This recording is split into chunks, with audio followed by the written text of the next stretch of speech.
الحمدللہ نحمده ونصلي ونسلم على حبيبه الكريم اما بعد فاعوذ بالله من الشيطان الرجيم بسم الله الرحمن الرحيم الصلاة والسلام عليك يا رسول الله وعلى آلك وأصحابك يا حبيب الله الصلاة والسلام عليك يا نبي الله وعلى آلك وأصحابك يا نور الله صلی اللہ تعالی علیہ وسلم۔ عاشقان اہل بیت اور عاشقان صحابہ، محرم الحرام کا مہینہ ہمارے اور آپ کے درمیان سے اپنی برکتیں لٹاتا ہوا گزر رہا ہے۔ ان قریب عاشورہ کا دن آنے والا ہے۔ یہ عاشورہ کا دن حضور رحمت عالم جناب محمد الرسول اللہ صلی اللہ تعالی علیہ وسلم کی تشریف آوری سے پہلے بھی محترم اور معزز شمار کیا جاتا تھا۔ رحمت عالم صلی اللہ تعالی علیہ وسلم کے دنیا میں تشریف لانے سے پہلے عاشورہ کو بھی ایک خاص فضیلت حاصل تھی، اور اس عاشورہ کے دن کو یوں تو کئی انبیاء کرام سے نسبت حاصل ہے۔ سب سے پہلے ہمارے اور آپ کے جو جد ہیں حضرت سیدنا آدم علیہ السلام، حضرت آدم علیہ السلام کو بھی اس مہینے سے، اس عاشورہ کے دن سے خصوصی نسبت حاصل ہے۔ یہی وہ عاشورہ کا دن ہے کہ جس میں حضرت سیدنا آدم علیہ السلام، حضرت عیسیٰ علیہ السلام اور حضرت موسیٰ علیہ السلام اور دیگر پیغمبروں کو خصوصیت کے ساتھ نسبت حاصل ہے۔ حضرت آدم علیہ السلام کی توبہ عاشورہ کے دن قبول ہوئی۔ حضرت سیدنا یعقوب علیہ السلام جو کہ یوسف علیہ السلام کے فراق میں روتے روتے آپ کی آنکھوں کی بینائی چلی گئی تھی، تو عاشورہ کے دن ہی حضرت یعقوب علیہ السلام کی بینائی واپس آتی ہے۔ یہی وہ عاشورہ کا دن ہے کہ جس دن حضرت سیدنا یونس علیہ السلام کو مچھلی کے پیٹ سے آپ کو نکالا گیا۔ یہی وہ عاشورہ کا دن ہے کہ جس دن حضرت سیدنا موسیٰ کلیم اللہ علیہ السلام کو فرعون اور فرعونیوں کے ظلم سے نجات ملی، اور اسی دن فرعون غرق کیا گیا۔ یہی وہ عاشورہ کا دن ہے کہ جس دن حضرت سیدنا یوسف علیہ السلام کو کنویں سے باہر نکالا گیا۔ یہی وہ عاشورہ کا دن ہے کہ جس دن حضرت سیدنا عیسیٰ علیہ السلام دنیا میں تشریف لائے، اور یہی وہ عاشورہ کا دن ہے کہ جب حضرت سیدنا آدم علیہ السلام کو برکتیں تو ملیں، لیکن اسی دن حضرت عیسیٰ علیہ السلام کو آسمانوں میں اٹھایا گیا۔ یہی وہ عاشورہ کا دن ہے جس دن خود ہمارے اور آپ کے آقا رحمت عالم جناب محمد الرسول اللہ صلی اللہ تعالی علیہ وسلم کو کئی اعزاز اور کئی تو انعام و اکرام سے نوازا گیا۔ عاشورہ کا دن یوں تو ہم اور آپ سیدنا امام حسین رضی اللہ تعالی عنہ کی ذات سے منسوب کرتے ہیں، مگر پیارے اسلامی بھائیوں، ابھی آپ نے دیکھا کہ عاشورہ کو کن کن پیغمبروں سے نسبت حاصل ہے۔ سبحان اللہ۔ محدثین فرماتے ہیں کہ عاشورہ کے دن خیرات اور صدقات کرنے کے بڑے فضائل ہیں، اسی لیے حکم دیا جاتا ہے کہ عاشورہ کے دن اچھی اچھی غذائیں پکاؤ اور اپنے اہل و عیال کو خوب کھلاؤ، لوگوں میں بانٹو اور تقسیم کرو، کہ عاشورہ کے دن جو جتنا صدقہ و خیرات کرے گا اس کے رزق میں اتنی ہی وسعت ہوگی اور اس کے رزق میں اتنا ہی اضافہ ہوگا۔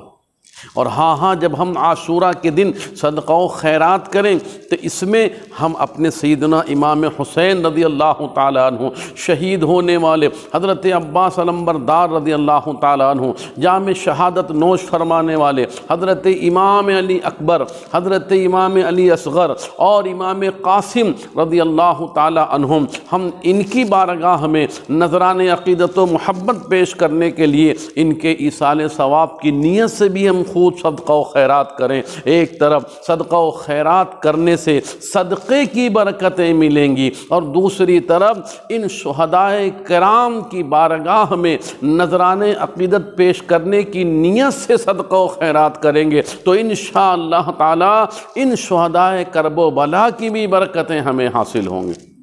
اس لیے ہم تمام اسلامی بھائی شہدائے کرب و بلا کی بارگاہ میں نظر و نیاز کریں، ان کے نام سے سبیلیں کریں، اور ہاں عاشورہ کے دن روزہ رکھنے کے بھی بڑے فضائل ہیں۔ اللہ کے رسول صلی اللہ تعالیٰ علیہ وسلم جب ہجرت فرما کے مکے سے مدینے تشریف لائے تو مدینہ منورہ اور قریب میں جو خیبر تھا وہاں کے یہودی عاشورہ کے دن روزہ رکھتے تھے۔ اللہ کے رسول صلی اللہ علیہ وسلم نے ان سے ارشاد فرمایا کہ تم لوگ عاشورہ کے دن کیوں روزہ رکھتے ہو؟ بنی اسرائیل نے بتایا ہم اس لیے روزہ رکھتے ہیں کیونکہ عاشورہ کے دن ہی بنی اسرائیلیوں کو قبطیوں اور فرعونیوں کے ظلم سے نجات ملی تھی، اس لیے ہم اس دن اس خوشی میں روزہ رکھتے ہیں۔ سبحان اللہ، رحمت عالم پیارے آقا مدینے والے مصطفیٰ صلی اللہ تعالیٰ علیہ وسلم نے ارشاد فرمایا ہم بھی زیادہ حق رکھتے ہیں کہ موسیٰ علیہ السلام اور ان کے ایمان لانے والوں کو فرعون کے ظلم سے نجات پانے کی خوشی میں جب ان کے امتی روزہ رکھتے ہیں تو ہم بھی کیوں نہ روزہ رکھیں۔ اس لیے حضور صلی اللہ علیہ وسلم نے اپنے ماننے والوں، اپنے عاشقین اور اپنے تمام امتیوں کو یہ فرمایا کہ تم بھی روزہ رکھا کرو، لیکن ہاں عاشورہ کے دن ہم روزہ رکھیں تو ایک روزہ نہ رکھیں۔ حضور صلی اللہ علیہ وسلم نے فرمایا کہ یہودیوں کی مخالفت کرو، یعنی روزہ رکھو مگر 2 روزے رکھو، چاہے 9 یا 10 رکھو یا 10 اور 11 رکھو، لیکن روزہ رکھنا اس دن بڑی فضیلت ہے۔ کتابوں میں آیا ہوا ہے کہ محرم الحرام کا یہ عاشورہ کا روزہ رمضان کے روزے کے فرضیت سے پہلے یہ فرض تھا، یعنی عاشورہ کا روزہ پہلے فرض تھا، جب رمضان کے روزے فرض ہوئے تب اس کی فرضیت ساقط ہوئی، ورنہ شروع میں تو عاشورے کا روزہ فرض تھا۔ اور عاشورے کے فضائل میں سبحان اللہ خود اللہ کے رسول صلی اللہ تعالیٰ علیہ وسلم نے اپنے صحابہ کرام علیہم الرضوان کو اس کے بارے میں ارشاد فرمایا، یہاں تک کہ ایک صحابی بارگاہ رسالت میں حاضر ہوتے ہیں، عرض کرتے ہیں یا رسول اللہ صلی اللہ علیہ وسلم رمضان کے علاوہ ہم اور کس دن روزہ رکھیں تو ہمیں زیادہ ثواب ملے گا؟ تو اللہ کے رسول صلی اللہ تعالیٰ علیہ وسلم نے ارشاد فرمایا کہ آپ عاشورہ کا روزہ رکھا کرو۔ سبحان اللہ، عاشورہ کا روزہ رکھنے کا گویا کہ میرے آقا صلی اللہ علیہ وسلم نے خود ترغیب دلائی ہے اپنے امتیوں کو۔ حضرت سیدنا عبداللہ ابن عباس رضی اللہ تعالی عنہما فرماتے ہیں میں نے نبی کریم صلی اللہ علیہ وسلم کو کسی دن کے روزے کو اور دن پر فضیلت دے کر جستجو فرماتے نہ دیکھا مگر یہ کہ عاشورے کا دن، عاشورے کا دن، عاشورے کے دن میرے آقا علیہ السلام روزہ رکھنے کی گویا کہ جستجو فرمایا کرتے تھے۔ سبحان اللہ، ایک عالم صاحب بیان کرتے ہیں کہ میں مسلسل اپنی زندگی میں عاشورے کا روزہ رکھتا رہا اور اسی روزے کی برکت سے اللہ تبارک و تعالیٰ نے ان کی مغفرت فرما دی۔ تو محترم پیارے اسلامی بھائیوں اور اسلامی بہنوں، ہم بھی عاشورہ کے دن روزہ رکھیں۔ ابھی تو موسم بھی معتدل ہے، موسم بھی ٹھیک ہے، دن بھی چھوٹا ہو رہا ہے، دن چھوٹا ہو یا نہ ہو، موسم ٹھنڈا ہو یا نہ ہو، کتنی ہی گرمی کیوں نہ ہو، مگر ہم حسین والے ہیں، ہم کربلا والے ہیں۔ اپنے امام کی بارگاہ میں نذران عقیدت و محبت پیش کرنے کے لیے ہم اس دن روزہ بھی رکھیں، اور روزہ رکھ کر بھوک پیاس میں اپنے امام کو یاد کریں، ان کی بارگاہ میں ہم نذران عقیدت و محبت پیش کریں۔ انشاءاللہ میرے امام علی مقام سید الشہداء امام حسین رضی اللہ تعالیٰ عنہ نے اگر نگاہ کرم فرما دی تو انشاءاللہ تعالیٰ دنیا اور آخرت میں ہمارا بیڑا پار ہو جائے گا۔ عاشوراء کے دن نہانے کی بھی اور آنکھوں میں سرما لگانے کی بھی فضیلت ہے۔ کتابوں میں لکھا ہے کہ عاشوراء کے دن زمزم شریف یہ دنیا کے تمام پانیوں میں پہنچتا ہے، اس لیے عاشوراء کے دن غسل کرنا چاہیے، اور آنکھوں میں اسمد سرما اگر ملے تو اسمد سرما لگائیں، اور اگر اسمد نہ ملتا ہو تو کوئی بھی سرما لگائیں، کہ جو شخص عاشورے کے دن اپنی آنکھوں میں سرما لگائے گا اس کی آنکھیں نہیں دکھیں گی، اس کی آنکھیں نہیں آئیں گی۔ محترم پیارے اسلامی بھائیوں، سرما لگانے کی سنت یہ ہے کہ ہم بسم اللہ الرحمن الرحیم پڑھ کر ہم پہلے سلائی سرمے دانی میں ڈالیں اور سیدھی آنکھ میں لگائیں، پھر دوبارہ پھر سیدھی آنکھ میں دوسری سلائی لگائیں، پھر تیسری مرتبہ پھر ہم اپنی سیدھی آنکھ میں تیسری سلائی لگائیں، یعنی سیدھی آنکھ میں 3 سلائی، اور اس کے بعد الٹی آنکھ میں ہم 2 مرتبہ سلائی کے ساتھ سرما لگائیں۔ یہ ایک طریقہ سنت کا بتایا گیا ہے کہ سیدھی آنکھ میں 3 سلائی ہو اور دوسری آنکھ میں 2 سلائی ہو۔ ایک یہ بھی طریقہ ہے کہ سیدھی آنکھ میں 2 سلائی،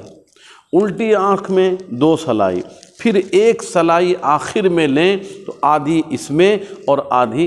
اس طریقے سے، تو یہ بھی ایک طریقہ سرما لگانے کا ہے۔ تو ہم پیارے اسلامی بھائیوں جب سرما لگاتے ہی ہیں تو کیوں نہ سنت کی نیت سے لگائیں، اپنے آقا صلی اللہ علیہ وسلم کے بتائے ہوئے طریقے کے مطابق لگائیں، تو انشاءاللہ تعالی سرما بھی آنکھوں میں لگ جائے گا اور سنت ادا کرنے کا ثواب بھی مل جائے گا۔ تو امید ہے کہ انشاءاللہ تعالی ہم تمام اسلامی بھائی روزہ عاشوراء کے دن رکھیں گے، خوب صدقہ و خیرات کریں گے، اور انشاءاللہ تعالی نماز پنجگانہ زندگی بھر ہم پڑھتے رہیں گے، اور ہم سے ہو سکے تو ہم روزانہ قرآن پاک کی تلاوت ضرور کریں، اور کثرت سے اپنے پیارے آقا صلی اللہ علیہ وسلم پر درود و سلام بھی پڑھیں، اور ہاں یہ سب تو کریں لیکن اپنے والدین کو نہ بھولیں، اپنے بوڑھے ماں باپ کو نہ بھولیں، ان کی خدمت ضرور کریں، ان کا خیال ضرور رکھیں،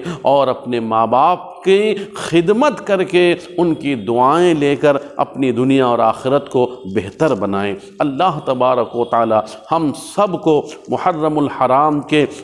مہینے خصوصیت کے ساتھ عاشوراء کے دن کی برکتیں نصیب فرمائے، اور عاشوراء کے صدقے ساری امت کی تمام پریشانیاں دور فرما کر امت کو خیر اور عافیت اور سلامتی نصیب فرمائے۔ آمین بجاہ النبی الامین۔